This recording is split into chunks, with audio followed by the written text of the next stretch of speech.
Hello bachchon, let's read this question. The question says that if an equal to summation of 1 upon ncr from r equal to 0 to n, then value of summation of n minus 2r upon ncr from r equal to 0 to n is.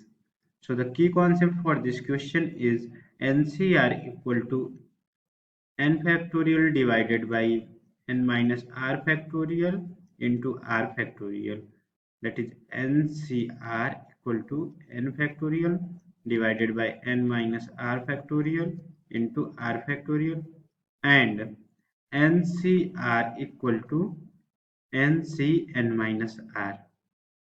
This is the key concept of the question. Let's see the solution of the question.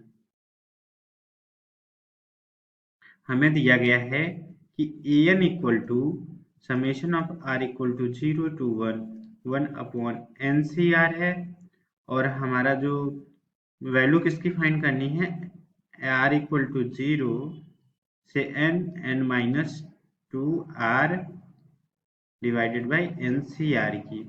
अगर हम यहाँ से इनका general term निकालें तो जो हमारा general term आएगा वो आएगा T r equal to n minus 2r into n C r यहाँ से आएगा, और यहाँ पे अगर टी एन माइनस आर निकालना चाहें तो ये हमारा हो जाएगा n minus 2 n minus r divided by n C n minus r. ये बराबर हो जाएगा हमारा 2r minus n divided by n C n minus r के। तो अब यहाँ से हम t0 की वैल्यू अगर निकालें, हमें अगर इनको करना है तो क्योंकि हमारा जो फाइंड करना है वो समेशन हो गया है कहाँ से, n minus 2r upon N C r का r इक्वल टू 0 से r इक्वल टू n तक। डेट इज हमें जो फाइंड करना है हम उसको लिखते हैं। हमें फाइंड करना है summation of n minus 2r divided by n C r from r equal to 0 to n। अब देखिए हम n minus 2r upon N C r को tr मान लिए हैं। अब जो हमारी सीक्वेंस बनेगी वो क्या हो जाएगी,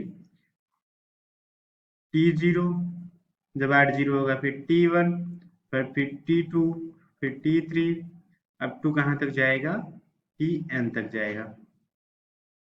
अब हम क्या करते हैं, फर्स्ट और लास्ट वाले का हम पेयर बना लेते हैं, उनको पेयर में लिख देते हैं t0 प्लस tn, इसी तरीके से plus t1 plus tn minus 1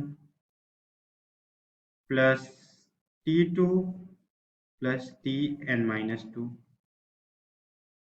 ऐसे हम कहाँ तक, हमारा जो सीक्वेंस होगा tn/2। अगर हम इसको एज ऑड मान के चलें तो हमारा जो मिडिल टर्म होगा वो tn/2 होगा।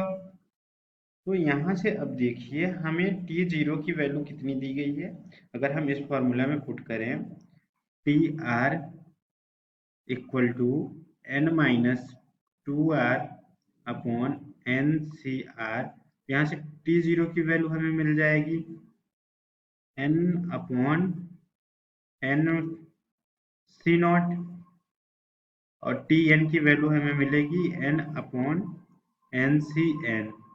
इसको एज इट इज लिख लेते हैं, प्लस यहाँ से हमें मिलेगी n माइनस 2 t1 की वैल्यू, और यहाँ से मिलेगी nc1, प्लस ये हमारा हो जाएगा 2 माइनस एन, tn माइनस 1 की वैल्यू जो हमारी होगी 2 minus n upon N C n minus 1।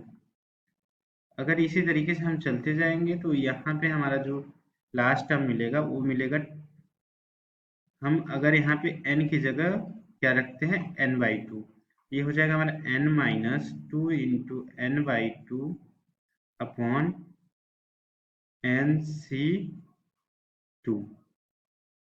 अब यहाँ से देखिए 2 से 2 कैंसिल हो जाएगा, n माइनस एन, ये भी 0 हो जाएगा हमारा। 2 से 2 कैंसिल हो तो ये ऊपर n माइनस एन होगा तो ये 0 हो जाएगा, तो ये ओवरऑल 0 हो जाएगा। और यहाँ पे हमने पढ़ा है कि हमारा जो NCR होता है एन सी आर वो किसके इक्वल होता है, n C n minus r. हमारा तो n C zero n C n same हो गए, एन एन भी सेम हो गए, ये वाला टर्म हमारा क्या हो जाएगा, जीरो। इसी तरीके से n minus two plus two minus n, n C one n C n minus one same है, तो ये भी हमारा जीरो हो जाएगा। तो इस तरीके से आगे जितने भी टर्म आएंगे वो भी हमारे क्या होते चले जाएंगे, जीरो। तो हमारा यहाँ से जो सम ऑफ सीरीज आ जाएगी वो क्या हो जाएगी, जीरो। तो हमारे जो सम ऑफ सीरीज हो गया वो जीरो आ गया। तो देखते हैं हमारा कौन सा ऑप्शन करेक्ट है। यहाँ पे हमारा जो ऑप्शन नंबर फोर्थ है, जीरो, ये हमारा करेक्ट आंसर है। So using the concept, we have find the value of summation of n minus 2r upon ncr from r equal to 0 to n is 0. Hope you understood it well. Best of luck.